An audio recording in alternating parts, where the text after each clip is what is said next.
Alright, what you'll need is your soldering iron, obviously, as well as a soldering iron station with the sponge here in the middle, and your solder. Those are all obvious.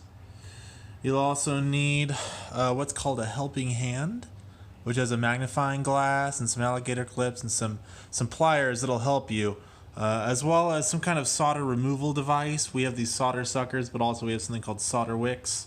And then for whenever you're done with your circuit, you have to clip it at the end.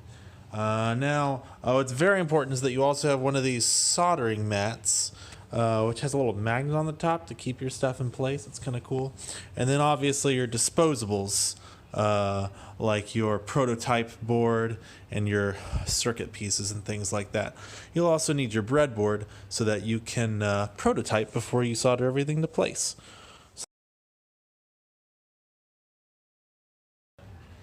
The first thing we're going to have to do is we're going to have to get the sponge that comes with our soldering iron. Be careful not to touch the soldering iron.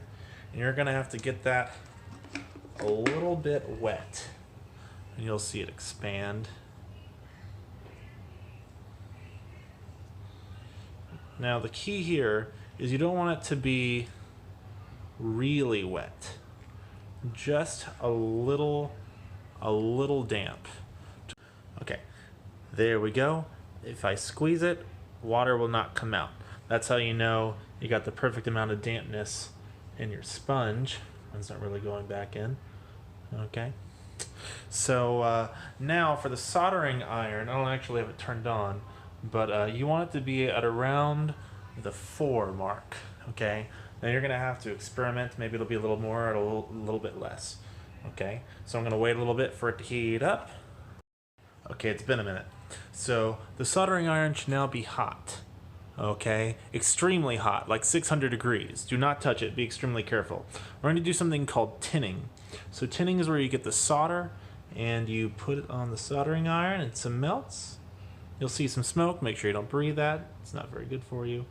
And you're just going to hit that on to the soldering mat. And what you're doing is you're getting a little coat on the soldering iron.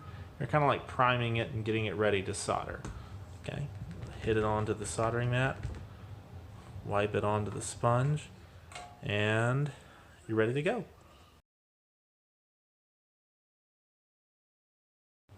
Okay, the first thing we're going to do is we're going to connect these 2 wires to each other. Sometimes wires get disconnected. You want to connect those, all right? And we're going to use what you call the helping hand for that. So make sure that you put a wire in each of the little clips of the helping hand. Make sure the wires are touching the way you want them to, like so. And then for your soldering iron, make sure it's nice and tinned.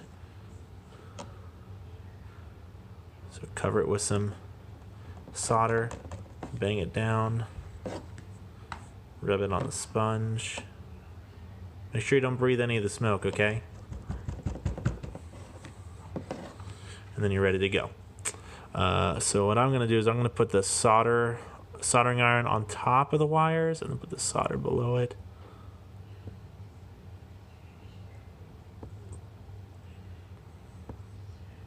Melt the solder onto the wires.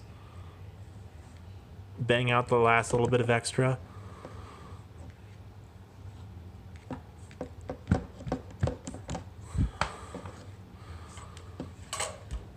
Alright.